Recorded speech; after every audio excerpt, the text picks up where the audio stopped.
तकरीबन 2 घंटे से लगातार सीईसी की बैठक चल रही है और चौथी लिस्ट को लेकर चिंतन और मंथन का दौर लगातार जारी है। एआईसीसी मुख्यालय में सीईसी बैठक में मंथन किया जा रहा है। मुख्यमंत्री अशोक गहलोत भी सीईसी की बैठक में मौजूद है। केंद्रीय चुनाव समिति की महत्वपूर्ण बैठक चल रही है, जहां पर चौथी लिस्ट को लेकर चर्चा की जा रही है। कुल 105 उम्मीदवार जिनका ऐलान अभी कांग्रेस को करना है और कौन कौन से उम्मीदवारों की घोषणा चौथी लिस्ट में की जाती है, देखना बड़ा ही महत्वपूर्ण होगा। पीसीसी चीफ डोटासरा और प्रभारी रंधावा भी लगातार इस बैठक में मौजूद है। सीईसी की बैठक में चर्चा की जा रही है जिताऊ और टिकाऊ उम्मीदवारों के चेहरे पर।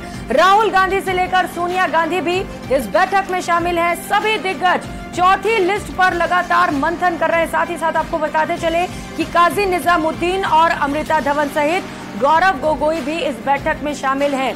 ये पर्यवेक्षक जिन्हें राजस्थान भेजा गया था, कई महीनों तक इन्होंने लोगों से बातचीत की थी, फीडबैक लिया था और एक रिपोर्ट तैयार करके आला कमान को सौंपी गई थी। इस रिपोर्ट में बताया गया था कि कौन है राजस्थान में जिताऊ और टिकाऊ उम्मीदवार।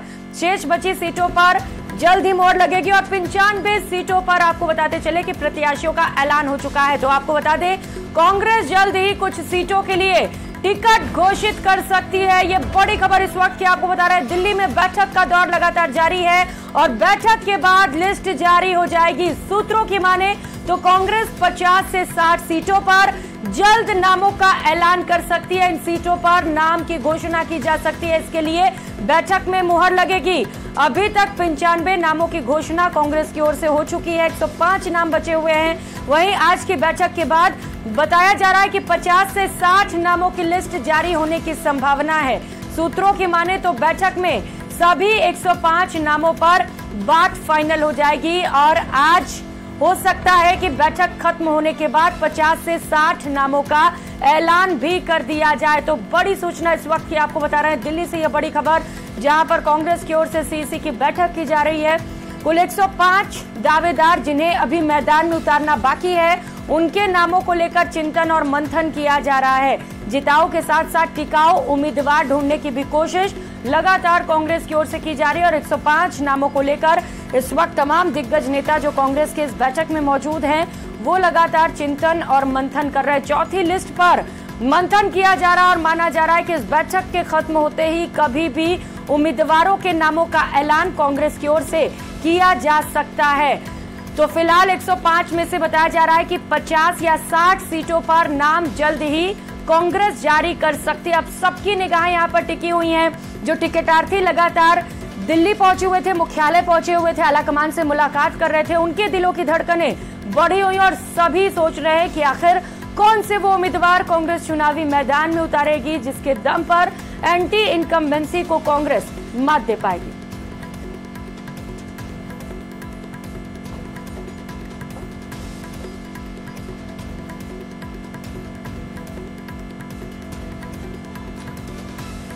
तो सीईसी की बैठक लगातार जारी है और दिल्ली से सहयोगी लखवीर सिंह शेखावत इस वक्त हमारे साथ जुड़ चुके हैं। लगातार बैठक पर भी वो नजर बनाए हुए हैं। लखवीर, मंथन लगातार जारी है। माना जा रहा है कि 105 नामों में से 50 से 60 नाम ऐसे हैं जिन्हें लेकर ऐलान किया जा सकता है आज कांग्रेस की ओर से। आवाज पहुंच रही है लखवीर?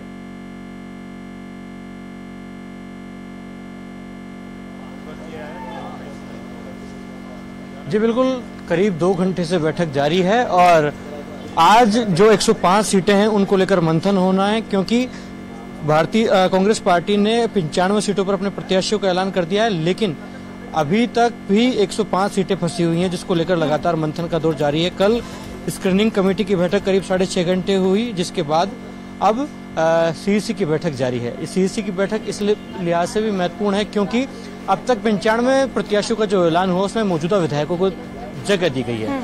ऐसे में जो 105 जो टिकटों का ऐलान होगा उसमें क्या मौजूदा विधायकों को जगह दी जाएगी, उस पर सभी की निगाहें। और उसके साथ सबसे बड़ा जो टास्क है कांग्रेस पार्टी के सामने वो ये है कि सोशल इंजीनियरिंग की जाए, क्योंकि हर जाति बिरादरी को मौका दिया जाए। ये सबसे बड़ी चुनौती कांग्रेस आलाकमान के सामने। और जिस प्रकार से विरोध हो रहा है उस विरोध को डैमेज कंट्रोल करना है, क्योंकि हमने देखा टिकट वितरण से पहले भी राष्ट्रीय राजधानी में जिस प्रकार से प्रदेश भर के आए लोगों ने विरोध दर्ज कराया। कुछ लोगों को कहना था कि स्थानीय व्यक्ति को टिकट दिया जाए, कुछ लोगों ने इस बात पर विरोध दर्ज करवाया कि जो व्यक्ति लगातार हार रहा है उसका टिकट काटा जाए।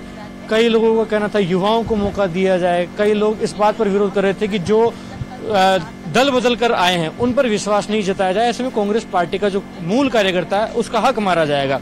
तो तमाम तरीके की चुनौतियां कांग्रेस आलाकमान के सामने हैं। इसीलिए कल करीब 6.5 घंटे का मंथन स्क्रीनिंग कमेटी का हुआ और आज सुबह से लेकर दोपहर तक भी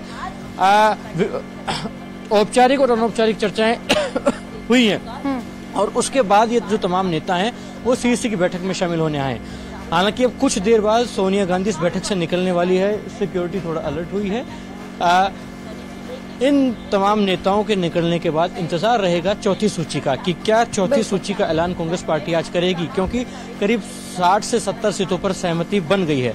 ऐसे में 70 सीटों की चौथी सूची पर सभी की निगाहें हैं कि क्या चौथी सूची का ऐलान कांग्रेस पार्टी आज देर रात तक कर देगी या फिर कल करेगी। क्योंकि अब जिस प्रकार से सीईसी में डिस्कशन हो रहा है, क्योंकि 18 अक्टूबर को जो पहली सीईसी की बैठक हुई थी उसमें राहुल गांधी ने साफ तौर पर इस बात पर अपनी आपत्ति जताई थी कि अधिकांश मौजूदा विधायकों को टिकट दिया जा रहा है। तो ऐसे में बदलाव क्या किया है, युवाओं महिलाओं को प्रतिनिधित्व देने की बात कहां से सामने आई। हालांकि प्रदेश इकाई साफ तौर पर कहती नजर आई कि उदयपुर डिक्लेरेशन का पूरा ध्यान टिकट वितरण में रखा जाएगा।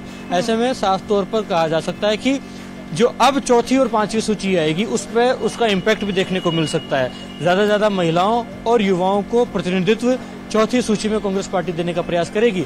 हालांकि मौजूदा विधायकों की टिकट काटे तो बगावत का खतरा है, विरोध का खतरा है, और वहीं मौजूदा विधायकों को टिकट दे तो वो जिताऊ साबित होंगे क्या, ये बड़ी चुनौती है। क्योंकि विभिन्न जो सर्वेस करवाए गए, फीडबैक पार्टी के पास आया है, उसमें साफ तौर पर कहा गया कि विनेबिलिटी के आधार पर ही टिकट वितरण किया जाएगा।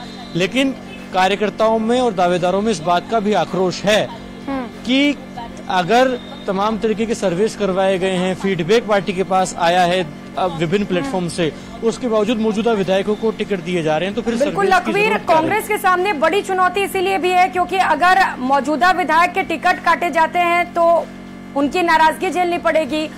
युवाओं को अगर मौका देते हैं तो सवाल ये है कि क्या युवा जीत दिला पाएंगे पार्टी को, पार्टी के लिए सीट जीत कर ला पाएंगे। ये तमाम बड़े सवाल हैं कांग्रेस के सामने और यही वजह है शायद कि चिंतन और मंथन का दौर लगातार जारी है। कल भी जैसा कि तस्वीरें हमने देखी लखवीर कि कई घंटों तक स्क्रीनिंग कमेटी की बैठक चलती रही और माना यह भी जा रहा है कि सीसी की बैठक भी लंबी चलने वाली है। लेकिन चूंकि आज से नॉमिनेशंस की शुरुआत हो गई है, आज से जो लोग नामांकन भरना चाहते थे वो जा भी सकते थे, लेकिन ना ही बीजेपी से कोई पहुंचा ना ही कांग्रेस से।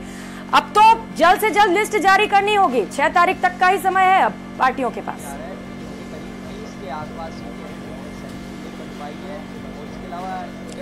ये देखिए, कांग्रेस पार्टी में अब जो 105 सीटें बची हुई हैं उन पर टिकट वितरण करना कहीं ना कहीं चुनौती का सबब बना हुआ है और कांग्रेस पार्टी के लिए एक बड़ी चुनौती है। ऐसे में उससे निपटने के लिए लगातार कई मंथन हो रहा है, कई दौर का मंथन हो रहा है, लेकिन कांग्रेस पार्टी टिकट वितरण क्या चौथी सूची में सभी सीटों का कर देगी, ये संभव नहीं है। एक इस प्रकार की खबर भी है कि आज की सीईसी की बैठक के बाद भी कुछ सीटें जो पेंडिंग रह जाएंगी उनका ऐलान करने के लिए भी मंथन हो सकता है, क्योंकि 70 सीटें क्लियर हो गई हैं लेकिन करीब 30 सीटें अभी भी बचेंगी। ऐसे में उन 30 सीटों पर ऐलान क्या आज की सीईसी को आधार मानकर ही कर लिया जाएगा या फिर एक बार फिर सीईसी की बैठक होगी, इस पर भी फिलहाल संशय है। लेकिन ये कहा जा सकता है कि जिन सीटों पर सहमति नहीं बन पाई और जिन सीटों पर विवाद है उन विवादित सीटों पर निर्णय कांग्रेस पार्टी अभी नहीं ले पा रही है और अभी लेना भी नहीं चाहेगी, क्योंकि अभी विरोध का और बगावत का खतरा ज्यादा होगा। ऐसे में 6 तारीख नामांकन की आखिरी तिथि है, तो 3 या 4 नवंबर तक ही कांग्रेस पार्टी अपनी तमाम सीटों पर स्थिति स्पष्ट करेगी। ये बड़ी बात है, क्योंकि कांग्रेस नहीं चाहती है कि विरोध ज्यादा ज्वलंत हो, बगावत पार्टी में ज्यादा हो, इसलिए जितना ज्यादा आगे खिसकाया जा सकता है उन सीटों को जहां पर विरोध है उनको खिसकाया जाएगा। लेकिन करीब 2 घंटे तक सीईसी में मंथन ये दर्शाता है कि 6.5 घंटे तक जो स्क्रीनिंग कमेटी में होमवर्क हुआ, एक्सरसाइज हुई, उसको मूर्त रूप दिया जाए और पूरा क्रॉस चेक किया जाए, क्योंकि प्रदेश से जो फीडबैक आया है, राष्ट्रीय इकाई ने जो सर्वेस करवाए हैं और जो पैनल तय हुए हैं उनमें कोई कोर कसर नहीं रह जाए। तमाम कास्ट इक्वेशन का ध्यान रखा जाए, तमाम तबकों के प्रतिनिधित्व का ध्यान रखा जाए और उसके साथ ही विनेबिलिटी के आधार पर जिताऊ प्रत्याशी को टिकट दिया जाए, ये कांग्रेस पार्टी का महत्वपूर्ण उद्देश्य है और कांग्रेस चाहती है कि टिकट उसी दावेदार को दी जाए। और यही वजह है कि कांग्रेस के लिए लगातार ये 105 नाम बड़ी चुनौती बने हुए हैं और इसे लेकर मंथन भी लगातार जारी है। आप इस बैठक पर नजर बनाए रखिएगा लखवीर, बड़ा ही महत्वपूर्ण बैठक है क्योंकि माना यह जा रहा है कि इस बैठक के बाद कांग्रेस अपनी चौथी लिस्ट जारी कर सकती है। बहुत शुक्रिया आपका लखवीर तमाम जानकारियों के लिए।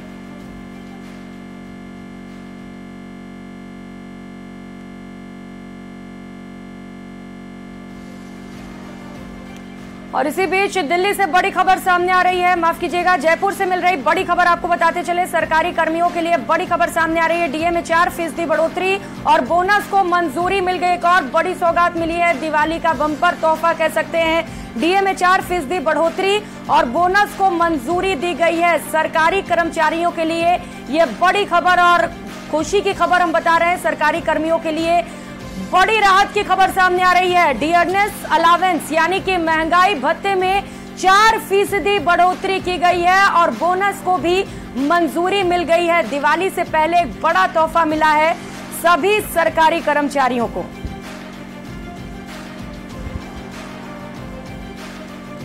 तो जयपुर से इस वक्त की ये सबसे बड़ी खबर आपको बता रहे हैं। सरकारी कर्मियों के लिए उनसे जुड़ी ये बड़ी खबर सामने आ रही है, जहां पर डीए में 4% की बढ़ोतरी की गई है। साथ ही साथ जो सरकारी कर्मचारी हैं उन्हें अब बोनस भी दिया जाएगा। बोनस को भी मंजूरी मिल गई है। तो राहत की खबर है। जिस तरीके से लगातार महंगाई बढ़ती चली जा रही है, ऐसे में यह जरूरी भी है कि महंगाई भत्ता बढ़ाया जाए और इसी को देखते हुए ये बड़ा फैसला लिया गया है सरकार की ओर से।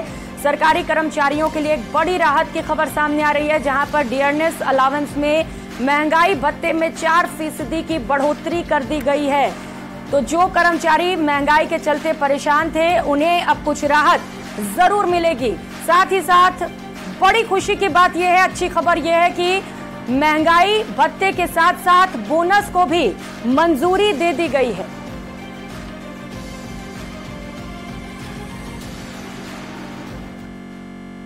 और दिल्ली से बड़ी खबर सामने आ रही है। इस बीच बीजेपी की तीसरी सूची का काउंटडाउन भी शुरू हो चुका है और कांग्रेस की चौथी लिस्ट को लेकर मंथन किया जा रहा है। तो वहीं बीजेपी भी लगातार तीसरी लिस्ट को लेकर मंथन कर रही है। कल दिल्ली में राजस्थान कोर ग्रुप की एक बड़ी बैठक होगी और आज रात तक बीजेपी के नेता दिल्ली पहुंच जाएंगे, जिसके बाद कल की बैठक में मौजूद रहेंगे। शेष बची 76 जो सीटें हैं उन्हें लेकर अंतिम सहमति बनाई जाएगी। ये 76 सीटें बीजेपी के लिए लगातार बड़ा चैलेंज बनी हुई है। इन 76 सीटों पर कौन से उम्मीदवार उतारे जाएं, इसे लेकर कल मंथन किया जाएगा। कल का बैठक महत्वपूर्ण है और इस बैठक में अंतिम मोहर लग जाएगी उन सीटों पर जिन्हें लेकर संशय लगातार बरकरार है और सभी टिकटार्थियों की नजर इन 76 नामों पर टिकी हुई हैं। 1 नवंबर को केंद्रीय चुनाव समिति की बैठक प्रस्तावित है।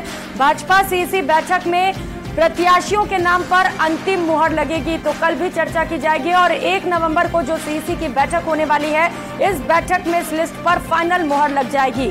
राजस्थान में अब तक 124 सीटों पर प्रत्याशियों का ऐलान हो चुका है। बीजेपी की ओर से 124 प्रत्याशियों को मैदान में उतार दिया गया है, लेकिन अभी जो शेष नाम है 76, उन्हें लेकर कल एक बड़ी चर्चा की जाएगी। तो सूत्रों की माने तो राजस्थान में कुल 76 नामों पर चर्चा पूरी भी हो चुकी है। बस दिल्ली में बैठक के बाद लिस्ट जारी हो सकती है। ये बड़ी सूचना इस वक्त की आपको बता रहे हैं। महासंग्राम 2023 से जुड़ी बीजेपी की तीसरी लिस्ट से जुड़ी ये बड़ी खबर सामने आ रही है। सूत्र बता रहे हैं कि कुछ सीटों पर अभी भी सहमति नहीं बन पाई है। उन नामों पर चर्चा और मंथन भी किया जाएगा। तो जो 76 नाम बचे हुए हैं, इनमें से माना जा रहा है कुछ सीट ऐसे हैं जिन्हें लेकर फैसला कर लिया गया है, वो नाम तय कर लिए गए, लेकिन अभी भी कुछ नाम ऐसे हैं जिन्हें लेकर सहमति नहीं बन पाई है और यही नाम बीजेपी के लिए लगातार चैलेंज बने हुए हैं। सीटों से किसे बतौर उम्मीदवार उतारा जाए जिसके बाद पार्टी को विरोध भी ना करना पड़े। और कल इसी को लेकर बैठक में खास चर्चा की जाएगी, क्योंकि जिस तरीके से लगातार 2 लिस्ट जारी करने के बाद बीजेपी को विरोध का सामना करना पड़ा है, ऐसे में अब बीजेपी को सोच समझकर फैसला करना होगा। यही वजह है कि कल जो बैठक होगी इसमें एक बार फिर से उन नामों को लेकर चर्चा की जाएगी जिन नामों को लेकर संशय अभी भी बरकरार है।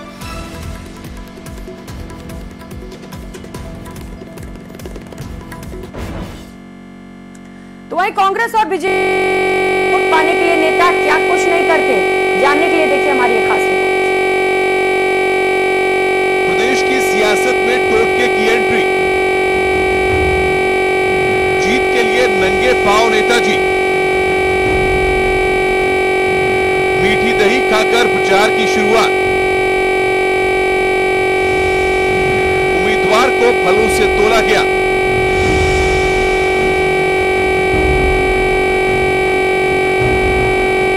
चुनाव में जनता ही जनार्दन होती है। नेताजी किसी भी तरह चुनाव जीतना चाहते हैं, जनता को रिझाने के लिए एक से एक वादे करते हैं, लेकिन इससे भी आगे जाकर कभी कभी वो टोटकों का भी सहारा लेने से नहीं चूकते। ऐसी ही कुछ तस्वीरें प्रदेश के चुनावी महासमर में देखने को मिल रही हैं। ताजा मामला दौसा में सामने आया है। यहाँ के लालसोट से कांग्रेस के उम्मीदवार और मंत्री प्रसादी लाल मीणा के सामने मैदान में ताल ठोक रहे बीजेपी प्रत्याशी रामविलास मीणा ने जनता को भगवान का रूप मानते हुए नंगे पांव चुनाव प्रचार के लिए निकल पड़े हैं। चुनावी प्रचार की तस्वीरें सामने आने लगी हैं और लालसोट से बीजेपी के प्रत्याशी रामविलास मीणा की तस्वीरें हैं। जगह जगह ये नंगे पांव में तस्वीरें आप देख सकते हो। सर, नंगे पांव क्यों हो, क्या प्लानिंग है? देखो, नंगे पांव वाली कोई प्लानिंग नहीं है, ये एक मेरी श्रद्धा है। मैंने लालसोट विधानसभा को मंदिर माना है और जो लालसोट विधानसभा में जो भगवान रूपी मतदाता है उनको मैं भगवान मानकर उनसे आशीर्वाद लेने के लिए निकला हूँ और पूरी विधानसभा में मैं पूरी इस आशीर्वाद यात्रा में नंगे पांव आशीर्वाद लेने जाऊंगा, ये मेरा सोच है।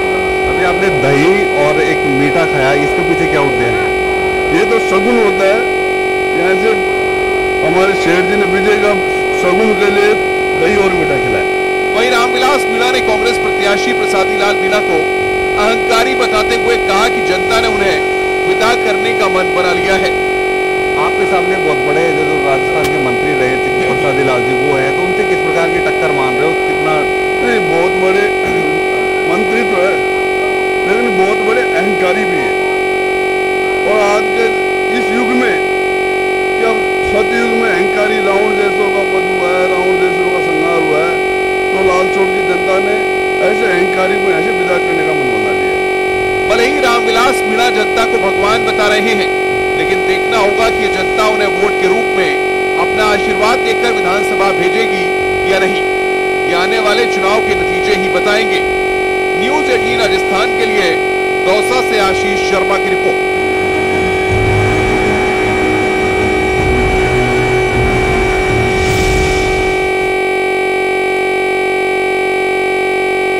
सियासत में कोई किसी का सगा नहीं होता, ये जांची परखी बात है। और जब चुनाव आते हैं तो ऐसा सिलसिला आम हो जाता है। बात बाड़मेर जिले की बायतू विधानसभा की करें तो यहाँ बात 100% सच साबित हो रही है। जैसे इस रिपोर्ट में निश्चित तौर पे बिना भेदभाव वाली सरकार बनेगी और बायतू में बिना भेदभाव का विधायक आएगा। निश्चित रूप से मैंडेट राजस्थान की जनता नहीं देगी और भारतीय जनता पार्टी की सरकार बनेगी। भारतीय जनता पार्टी के साथ जनता का आशीर्वाद है। चुनाव हो और जोड़ तोड़ ना हो, ऐसा कैसे हो सकता है? वैसे सियासत में ना कोई दोस्त होता है और ना ही दुश्मन। अक्सर ऐसी बातें चुनाव के समय खूब सुनने को मिलती है और बाड़मेर जिले के बायतू सीट पर उसका प्रत्यक्ष प्रमाण भी मिल रहा है। मंच पर बीजेपी दिग्गजों के बीच बैठे किशोर सिंह कानोड़ अब बीजेपी के हो गए। विधानसभा चुनाव से पहले बीजेपी ने ये बड़ा मास्टर स्ट्रोक खेला। राजस्थान में भारतीय जनता पार्टी की सरकार बने, उसी भावनाओं के साथ में भारतीय जनता पार्टी बने। कार्यकर्ता एकजुट है, 28,000 वोट जो थे वो एकजुट है और एकजुटता के साथ में भारतीय जनता पार्टी को वोट करेंगे और निश्चित तौर पे बायतू से कमल खिलेगा। बीएसपी के टिकट पर 2018 का विधानसभा चुनाव लड़ने वाले किशोर सिंह कानोड़ अपने समर्थकों के साथ बीजेपी में शामिल हो गए, जिससे बीजेपी को जीत की उम्मीद और मजबूत हुई। आपको बता दें कि ये वही किशोर सिंह कानोड़ है जो पिछले चुनाव में 28,000 वोटों के साथ चौथे स्थान पर थे। बीजेपी की वोट काटने में इन्होंने अच्छी खासी भूमिका निभाई थी।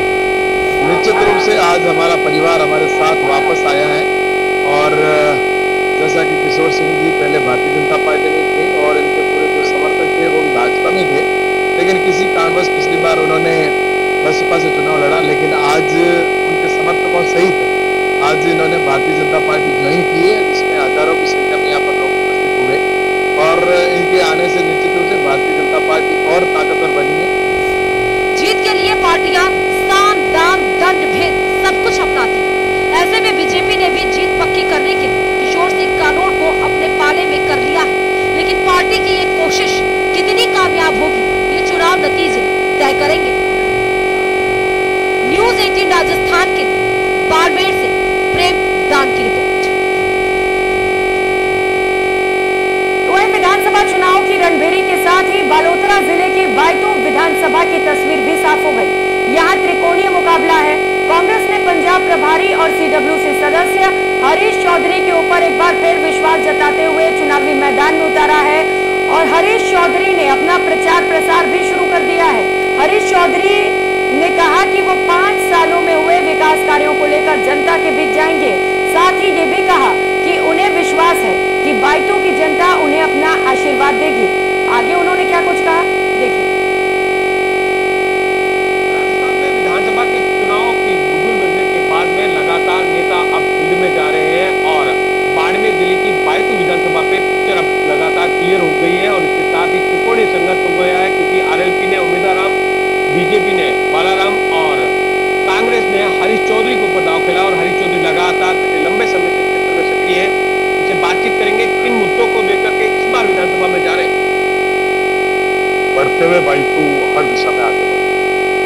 शिक्षा में क्रमोदय विद्यालयों के अंदर बायतू राजस्थान में सबसे शीर्ष 1 नंबर की से एक है। पीने के पानी के लिए 11,133 किलोमीटर की पाइपलाइन सैंक्शन हुई, जो देश के अंदर शायद किसी और विधानसभा क्षेत्र में हुई या नहीं हुई। और 8,000 किलोमीटर तक वो पाइपलाइन जमीन में लग चुकी है। 34,000 से ज्यादा गाड़ियों में विद्युतीकरण हो चुका है। 1100 किलोमीटर नई सड़क और 275 किलोमीटर 5 और 7 मीटर की चौड़ाई की सड़कें शुरू की गई। 9 PSC हुआ करती थी बायतू विधानसभा में, जिस दिन में विधायक बना आज 3 PSC। 1 कॉलेज हुआ करती थी, वो आज 5 कॉलेज है।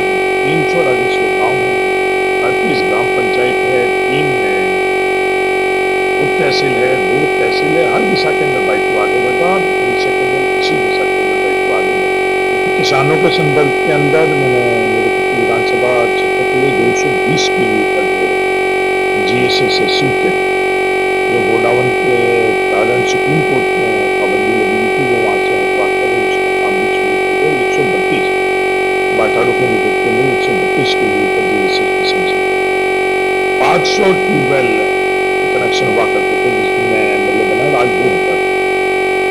बिजली की आपूर्ति काफी बड़ी।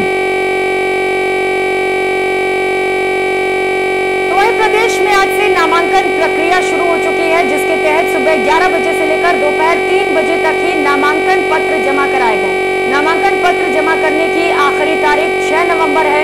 वहीं भारत निर्वाचन आयोग द्वारा चुनाव लड़ने के इच्छुक प्रत्याशियों को ऑनलाइन आवेदन पत्र जमा करने की भी सुविधा उपलब्ध कराई गई है और साथ ही कई नियम भी बनाए गए हैं। नामांकन पत्र जमा करने के दौरान प्रत्याशी को रिटर्निंग ऑफिस कार्यालय से 100 मीटर की दूरी पर ही अपना जुलूस छोड़ना होगा।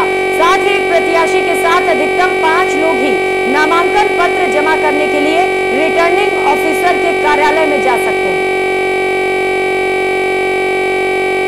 तो नामांकन प्रक्रिया शुरू होते ही प्रत्याशियों ने नामांकन भरना शुरू कर दिया। इसी कड़ी में बानसूर विधानसभा से सबसे पहले निर्दलीय प्रत्याशी नीता चंदेला डॉक्टर महिपाल चंदेला ने रिटर्निंग अधिकारी बानसूर के समक्ष नामांकन दाखिल किया। नीता चंदेला ने नामांकन फॉर्म भरने से पहले एक बड़ी जनसभा को भी संबोधित किया। इसके बाद नीता ने अपने समर्थकों के साथ नॉमिनेशन भरने बानसूर उपखंड कार्यालय पहुंची। इस दौरा को कई जगहों पर प्रत्याशी का पुष्प वर्षा कर स्वागत कर उन्हें सम्मानित भी किया गया।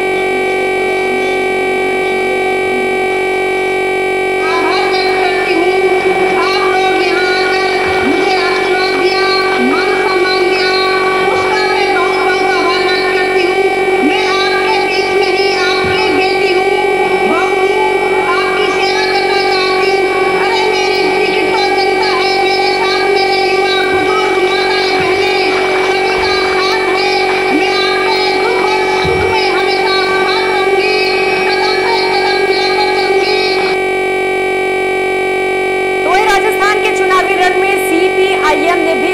प्रत्याशी उतार दिए हैं। सीपीआईएम ने 17 सीटों पर अपने प्रत्याशियों के नामों का ऐलान किया है।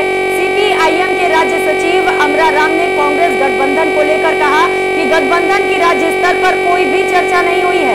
गौरतलब है कि पिछले चुनाव में सीपीआईएम ने 28 उम्मीदवार उतारे थे, लेकिन इस बार महज 17 सीटों पर प्रत्याशी उतार रही है। पिछले चुनाव में सीपीआईएम से 2 विधायक चुनकर आए थे।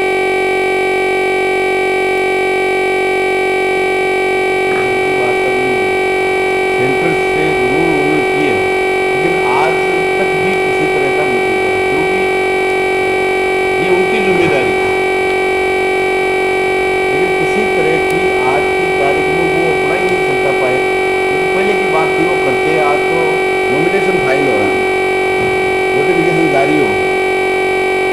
तो इसलिए निश्चित रूप से हम तो आज तक भी, चाहे आज 2 हैं, इससे पहले 3 भी रहे हैं और उससे पहले।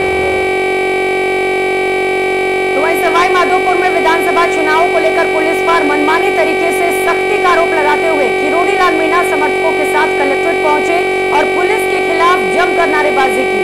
वहीं किरोड़ी लाल मीणा ने जिला निर्वाचन अधिकारी सुरेश कुमार ओला और एसपी हर्षवर्धन से मुलाकात की और पुलिस अधिकारियों पर मनमानी सख्ती करने के आरोप लगाते हुए शिकायत भी की गई।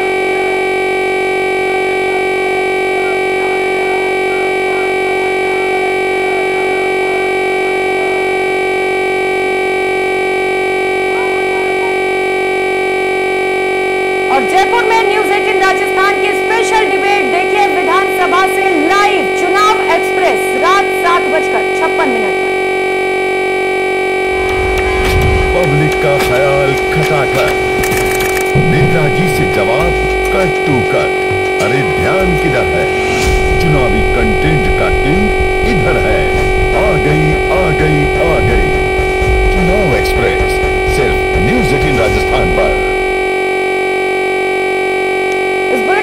इतना ही, आगे देखिए चुनाव एक्सप्रेस। नमस्कार।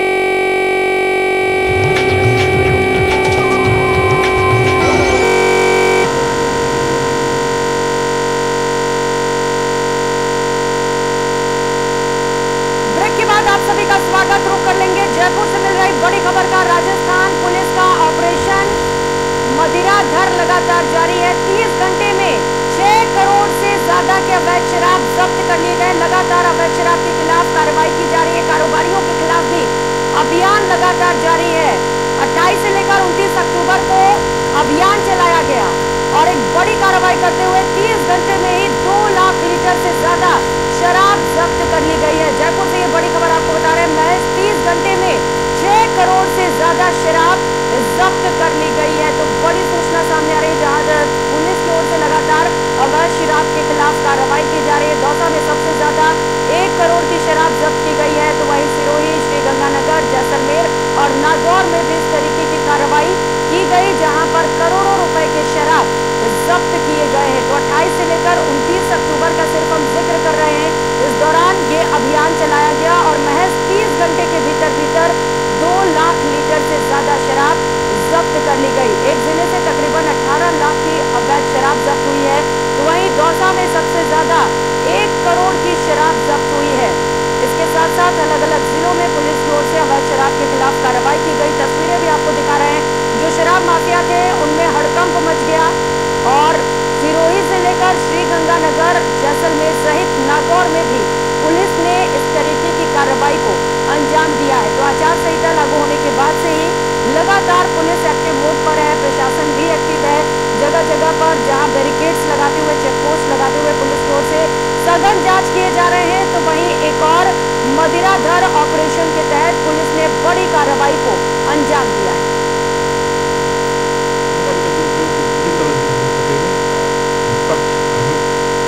स्वतंत्र मतदान हो सके उस प्रक्रिया में पुलिस विभाग का बिल्कुल रहेगा और किसी भी चुनाव प्रक्रिया को प्रभावित या बाधित करने की कोशिश होगी जो मंसूबे होंगे उनको।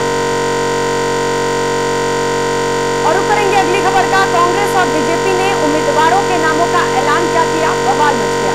टिकट मिलने के लिए एड़ी चोटी का जोर लगाए बैठे दोनों ही पार्टियों के नेता खिलाफत पर उतर आए।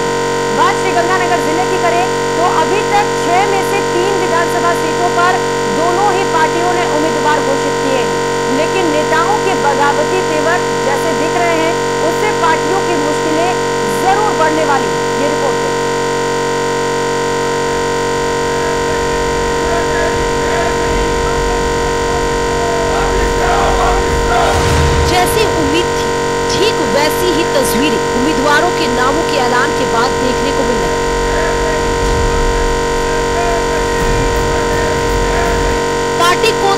मन धन अर्पित करने वाले नेताओं की जब टिकट कटी तो बगावत का बिगुल फूंक दिया।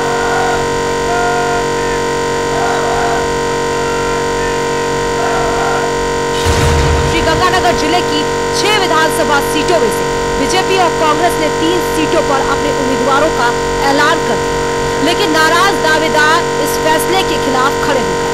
श्रीगंगानगर और अनूपगढ़ विधानसभा सीट पर बीजेपी को बगावत का सामना करना पड़ा है, तो वहीं सादुल शहर और सूरतगढ़ में भी कांग्रेस का यही हाल है। जनता से अपील यही करूंगा, मैं 4 तारीख को फार्म भर रहा हूँ, उस फार्म के अंदर मेरे गरीब साथी, किसान, मजदूर, नौजवान सभी आए और वो ईमानदारी सच्चाई की लड़ाई में आप शरीक हो। वहीं सूरतगढ़ सीट पर टिकट कटने से नाराज कांग्रेस नेता हनुमान मिल के समर्थक डूंगर राम केदर को टिकट दिए जाने का विरोध कर रहे हैं।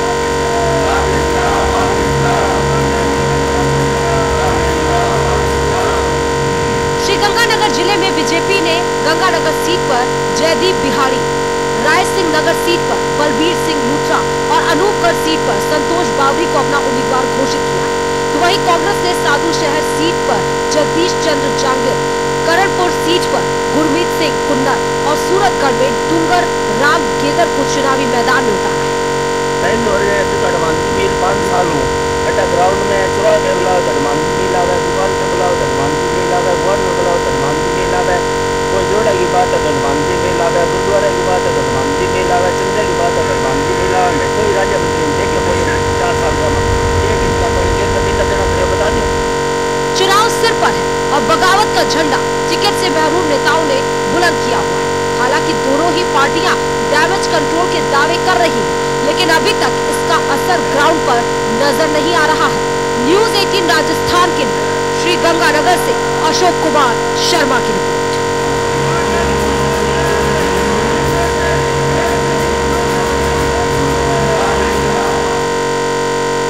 और करेंगे इस बीच मिल रही एक और बड़ी खबर का। मुख्यमंत्री अशोक गहलोत के खिलाफ इलेक्शन कमीशन में शिकायत दर्ज कराई गई है। आचार संहिता के उल्लंघन की शिकायत दर्ज की गई है।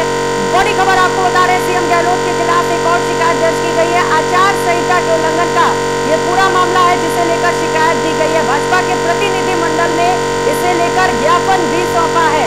मुख्य निर्वाचन अधिकारी को इस पूरे मामले पर लेकर ज्ञापन सौंपा गया और इस पर कार्रवाई की मांग की गई है।